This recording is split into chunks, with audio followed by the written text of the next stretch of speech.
Assalamualaikum warahmatullahi wabarakatuh. Nama saya Karina Jasmine Prastisa dari kelas T2C dengan NIM 21314077111100.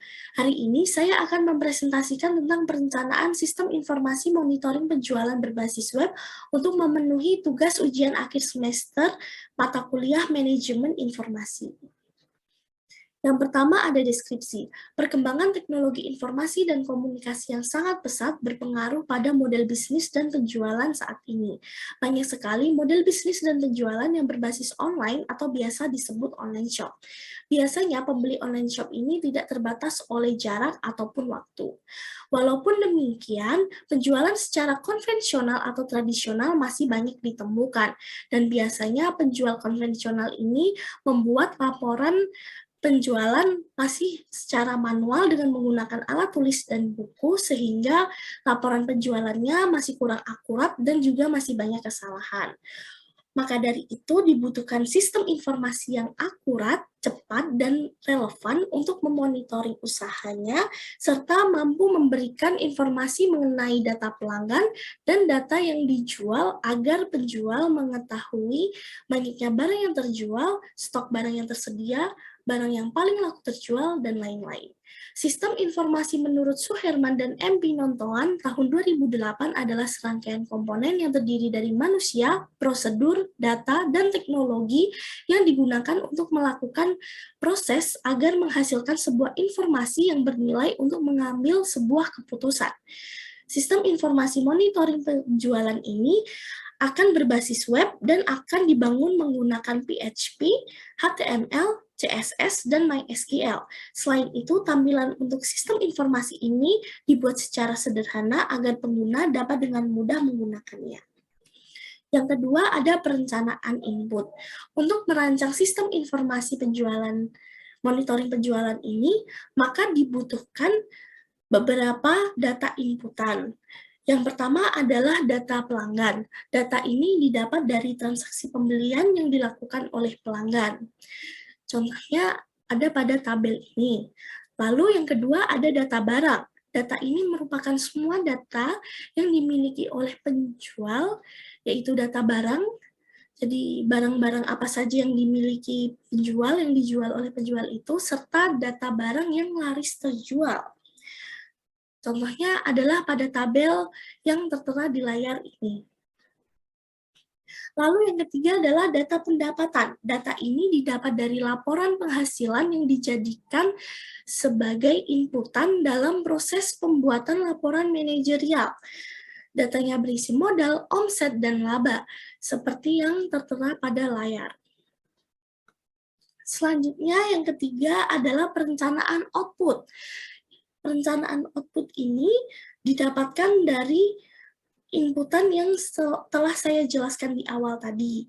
Maka dari itu akan didapatkan outputan yang pertama adalah laporan aktivitas pembelian pelanggan yang fungsinya untuk mengetahui barang apa saja yang pernah dibeli oleh pelanggan dan juga untuk mengetahui pelanggan yang sering berbelanja di toko atau online shop kita. Yang kedua adalah penjualan per periode.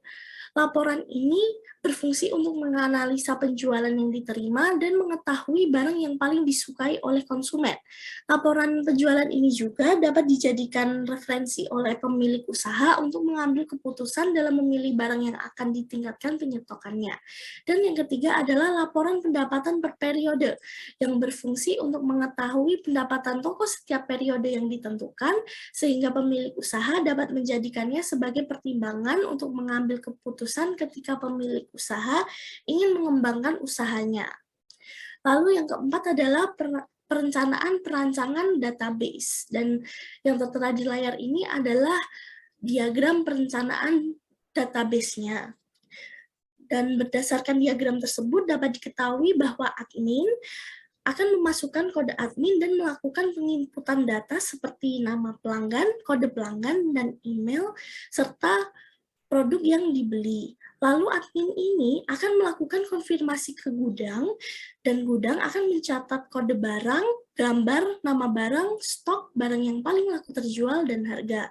Lalu gudang akan mengkonfirmasikan hasil penjualan barang yang keluar dari gudang ke pemilik, sehingga pemilik dapat mencatat dan mengetahui modal, omset, dan laba yang didapatkannya.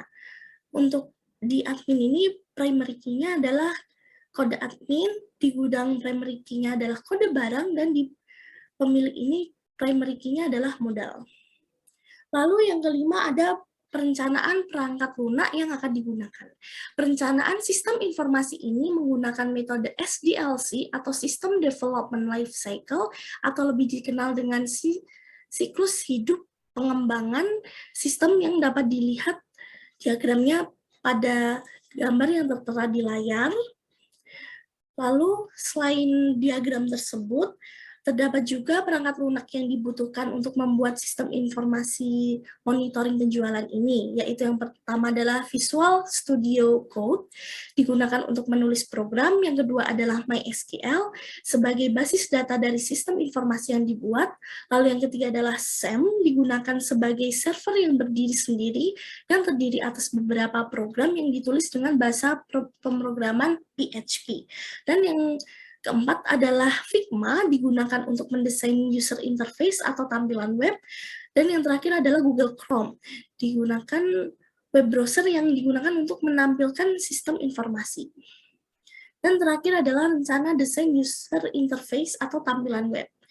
Yang pertama ini adalah tampilan menu login. Untuk ini berfungsi agar pengguna sebelum masuk ke sistem informasi harus melalui menu login ini.